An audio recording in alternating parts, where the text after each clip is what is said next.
Neemias capítulo 2, você vai ler na verdade o capítulo 1, versículo 11 comigo. Depois capítulo 2, versículo 20. Neemias capítulo 1, versículo 11. Senhor, estejam atentos os teus ouvidos à oração do teu servo e à oração dos teus servos, que se agradam de temer o teu nome. Faze com que o teu servo seja bem-sucedido hoje e encontre misericórdia diante desse homem. Agora 2 e 20. Diz assim: então lhes respondi: o Deus dos céus é quem fará com que sejamos bem-sucedidos. Nós, seus servos, vamos nos preparar e começar a reconstrução, mas vocês não têm parte, nem direito, nem memorial em Jerusalém. Eu li todo o versículo, mas essa última parte nós não vamos abordá-la. Ele está falando com Tobias, Sambalate e alguns inimigos ali. O que nos interessa é essas duas partes que eu li e a principal frase: ser bem-sucedido, tá? Quem não quer ser bem-sucedido, né? Esse é nosso desejo. Eu, pelo menos, quero ser bem-sucedido em tudo que faço. Nem sempre consigo. Às vezes a gente erra, às vezes a gente falha, tenta com boas intenções, acaba não dando certo. Mas o desejo nosso é ser bem-sucedido. Você se matricula num curso, quer ser bem-sucedido ao final dele. Você entra num novo trabalho, quer ser bem-sucedido no desempenho da função.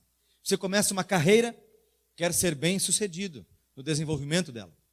Eu disse, como exemplo, que eu assumi esta igreja no dia 28 de dezembro de 2016, e o meu desejo sempre foi ser bem-sucedido enquanto pastor desta igreja, como pastor dessa igreja. E assim é que a gente faz na vida. Fazemos com o desejo de ser bem-sucedido. Não há pecado em desejar ser bem-sucedido.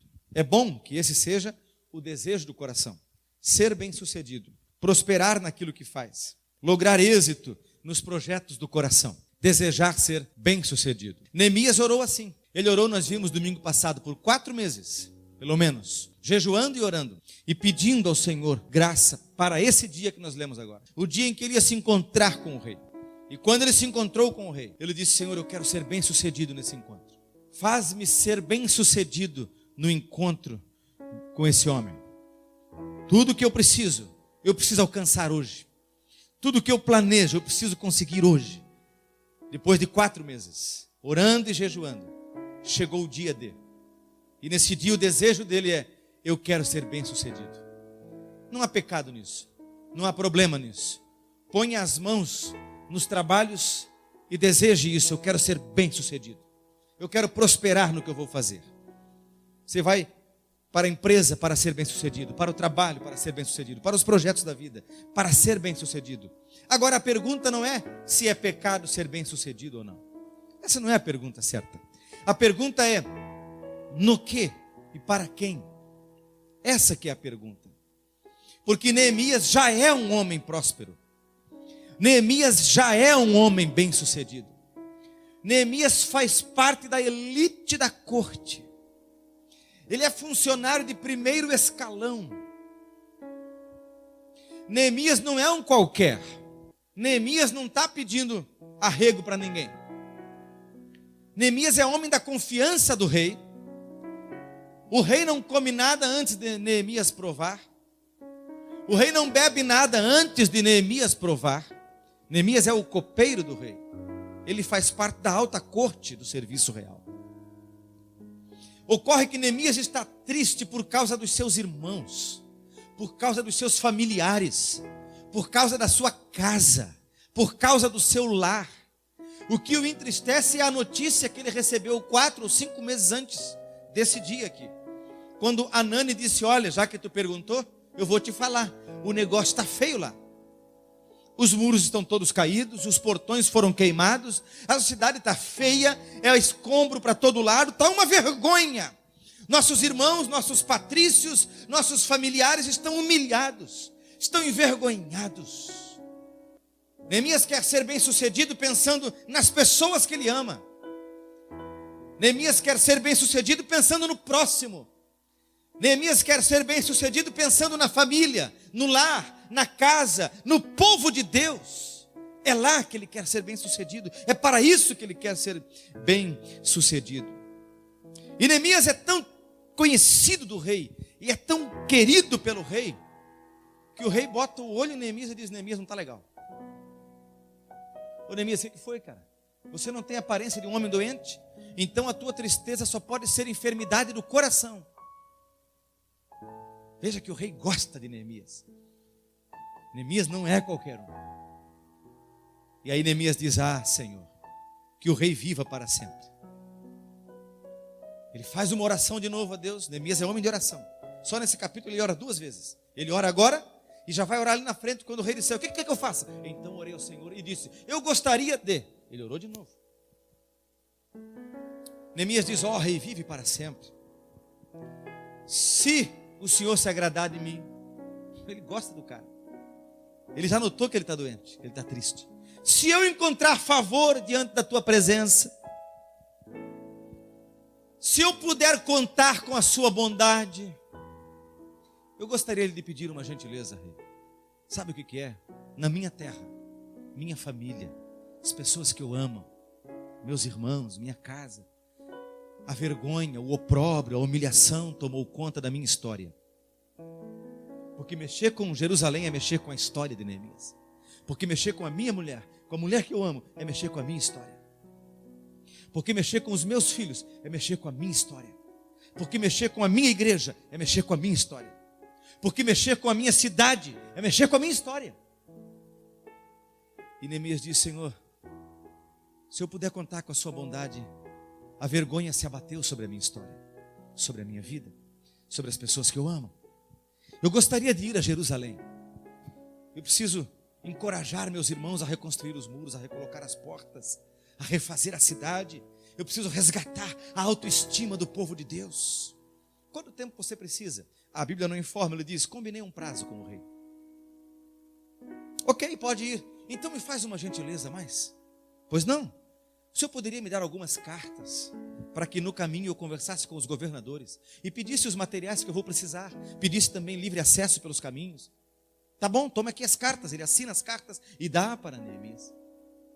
Então Neemias vai para Jerusalém, sai da Pérsia, diverge um pouquinho, mas parece que ele viajou pelo menos 7 dias para chegar. Ele chega por certos oficiais, os sacerdotes e os anciões judeus vieram falar com ele. Tanto faz na língua portuguesa, se você flexionar para anciões ou anciãos, dos 2 jeitos está certo. Eles, por certo, vêm abordar Neemias e dizem: oh, você está aqui. Ah, ok, vim vê-los. Ele não fala nada, ele fica em silêncio. Ele embarca no seu cavalo de noite, sem falar nada para ninguém. Pega uma tocha, porque na época não tinha lanterna. E ele vai visitar os escombros. E ele vai olhar com os próprios olhos a desgraça, como marcas que a batalha deixou. Ele vai olhar para as feridas, para a vergonha, para as evidências físicas, concretas, inequívocas, inconfundíveis da derrota. Chega um ponto que ele diz que nem para andar dava. Eu cheguei num ponto entre o portal das ovelhas que não dava para passar. Ele desembarcou do cavalo, tentou passar, era escombro demais. Ele fez uma relação, possivelmente, com o que Anani disse e o que ele estava vendo. E ele percebeu que do que ele ouviu para aquilo que ele via, o que ele via era pior do que ele imaginava. Quando 5 ou 6 meses atrás ele ouviu as notícias. Ele pensava: eu achei que estava feio, mas está muito pior do que eu pensava. Depois de 3 dias, passeando à noite pelos escombros, pensando, orando, avaliando, inspecionando, é o que aparece no texto, inspecionei. Então ele chama os anciãos, os sacerdotes e os oficiais. Ele diz: venham cá. Faz uma reunião e diz: vocês estão vendo a vergonha que nós estamos. Vocês estão vendo a lástima que se encontra na nossa história. Então nos levantemos, vamos, tomem coragem e vamos reconstruir os muros de Jerusalém. E ele começa a encorajar as pessoas. A tal ponto que ele encoraja que os seus inimigos, os principais, Tobias e Sambalate, debocham dele. E daí ele chega no versículo 20, que os caras estão dizendo assim: esse monte de escombro aí, tu acha que vai dar certo? Nos capítulos seguintes, quando eles perceberem que as muralhas estão sendo levantadas, o Tobias vai dizer para Sanbalate: deixa levantar, uma raposa sobe ali e derruba tudo. O deboche começou aqui, mas ele olha na cara dos debochados e diz assim: ó, o Deus dos céus é quem fará com que sejamos bem-sucedidos. Aleluia. Quais são as lições que nós temos com Neemias? Pastor, eu quero restaurar minha vida, meus sentimentos. Eu quero restaurar meus planos, meus sonhos. Eu quero restaurar minha casa, meu lar. Eu quero restaurar meu casamento. Eu quero restaurar meu relacionamento com meus filhos. Eu quero restaurar meu ministério, minha paixão pelo ministério. Eu quero voltar a enxergar a vocação como o maior tesouro da minha vida. Eu quero restaurar. Como fazer? Primeiro, humildade. É a primeira coisa. Seja humilde. Neemias era o cara. Sabe como é que Neemias falaria com o rei se Neemias fosse da nossa geração? Eu lhe diria: rei, é o seguinte, tu sabe que eu te sirvo aqui há 20 anos, meu. Presta atenção, rei. O que eu vou te pedir aqui, eu não aceito não como resposta. É assim que a gente fala. Tu sabe com quem tu está falando? Eu estou muitos anos na estrada. Presta atenção, rapaz. Seguinte, ó, eu mereço isso aqui que eu estou requerendo. Eu exijo que Deus me dê as coisas. Neemias diz: Senhor, rei, viva para sempre. Que o rei viva para sempre. Ó rei, se eu for digno da tua bondade, veja a humildade dele. Se o Senhor se agradar de mim hoje, se eu alcançar favor diante da sua presença, humildade. Um homem humilde alcança seus objetivos. Um homem humilde realiza seus planos. Um homem humilde toca na concretização dos seus sonhos. Uma pessoa humilde cumpre a sua carreira. Nem todo arrogante alcança seus propósitos. O arrogante, normalmente, ele tem que dar uma nova roupagem para a sua derrota. Ele diz: não, bem assim, veja bem, eu ia construir 2 pavimentos. Eu só não construí 2, porque na última hora eu pensei que um só já atendia. Ele não tem a coragem de dizer: eu errei no meu planejamento, mas estou feliz, porque consegui alcançar esse, e aprendi uma lição na vida. Então o arrogante é aquele que ele vai te ensinar a ser arrogante. Você fala alguma coisa para ele, ele te devolve: não, eu sei o que eu estou fazendo, eu sei o que eu estou falando, eu estou à altura de tomar minhas decisões, eu sei fazer minhas escolhas. Mas uma pessoa humilde sabe se dirigir aos próximos, sabe conversar com as pessoas, sabe reconhecer. Eu conversava com alguém, o mundo corporativo, ele colocou um vírus na gente. E a gente tem que dizer: não, eu tenho que ir para cima, eu tenho que conquistar, eu tenho que ser melhor do que você. Meu pai dizia assim para nós, os filhos: meus filhos, cada um de vocês dê o seu melhor, mas não queira ser melhor um do que o outro. Porque para querer ser o melhor, você vai ter que pisar em alguém. Se você quiser ser o melhor, em algum momento você vai ter que deixar alguém para trás. Então você tem compromisso com a excelência quando você dá o seu melhor nas coisas.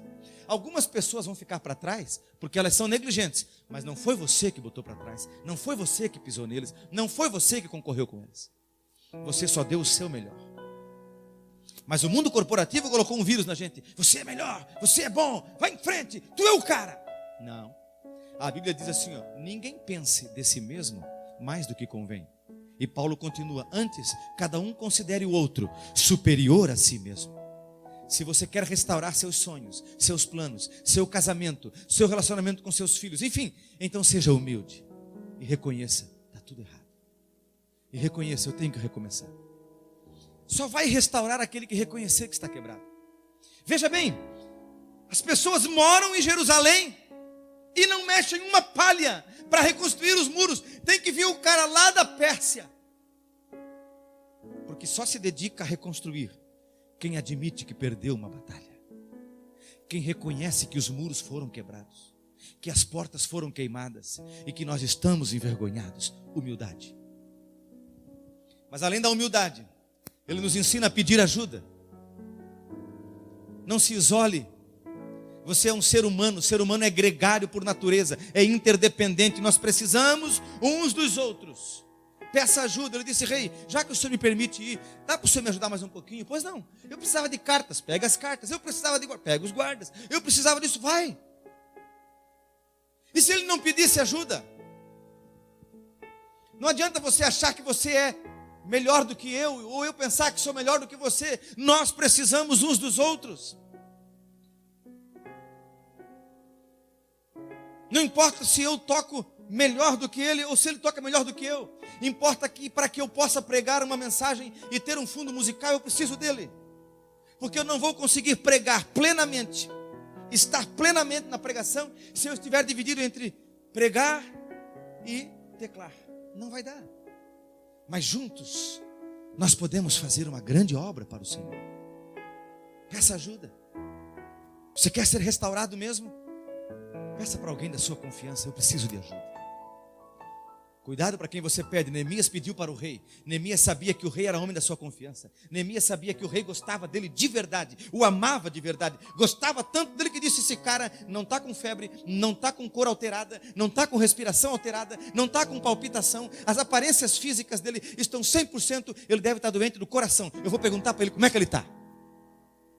Sabe, nem todo mundo que te adula, que te manda WhatsApp, que manda mensagenzinha, gosta de ti de verdade. Tem gente só especulando a tua vida. Cuidado, filtre bem. Não seja arrogante, não seja prepotente, mas peça ajuda. Mas para as pessoas certas. Você tem pessoas em quem confiar? Eu tenho. Porque quem ama gosta de ver a tua prosperidade. Quem te ama torce pelo teu sucesso. Quem te ama se alegra com a tua caminhada. Quem te ama não fica dizendo: comprou apartamento novo, alguma coisa está fazendo. Da onde que tirou dinheiro para comprar esse vestido? Para andar com esse sapato aí? Quem ama não faz isso. Quem ama celebra. Quem ama torce por você. É assim que eles fazem. Então peça ajuda. Não se confunda. Não se confunda. Pessoas que adulam demais. Pessoas que fuxicam demais, pessoas que perguntam demais, fuçam demais, nem sempre querem te ajudar. Mas ele ensina mais, ele ensina sobre o silêncio. Quando ele chega em Jerusalém, ele sabe: eu estou envolvido num grande projeto. Deus me vocacionou para uma grande obra. Quando eu disser o que eu vou fazer, vai levantar inimigo de algum lado. Então, antes de eu falar, silêncio. Ah, querido, quantos crentes têm tropeçado na vida por não saber fechar a boca? Quantos crentes têm colhido frutos amargos por ter falado demais? Tudo que sente quer falar, tudo que pensa quer falar. Faz um plano, está incipiente ainda, já compartilha. E já tem gente jogando areia na farofa dele, sabe? Já tem gente estragando tudo. Nem tudo dá para você compartilhar. Neemias saiu em silêncio. Tempo de oração, tempo de reflexão, tempo de olhar o tamanho do buraco no muro, tempo de olhar as cinzas daquelas portas lindas de Jerusalém que foram queimadas a fogo, tempo de derramar o coração sobre os escombros. E a Bíblia diz que ele só tinha o seu cavalo, nenhum outro animal. Por quê? Porque normalmente, se um outro animal fosse com suprimentos, ia um servo para levar o animal. Mas ele dizia: agora é tempo de solidão, solitude, silêncio, reflexão, oração.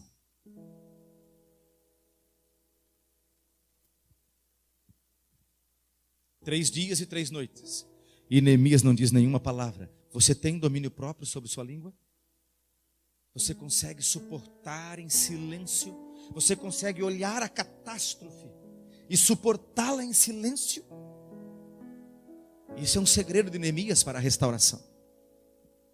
Ele será bem sucedido, mas aprenda com os segredos dele. Você também quer ser bem sucedido, então aprenda com os segredos dele. Há momentos em que você tem que encarar a tragédia e ficar quieto.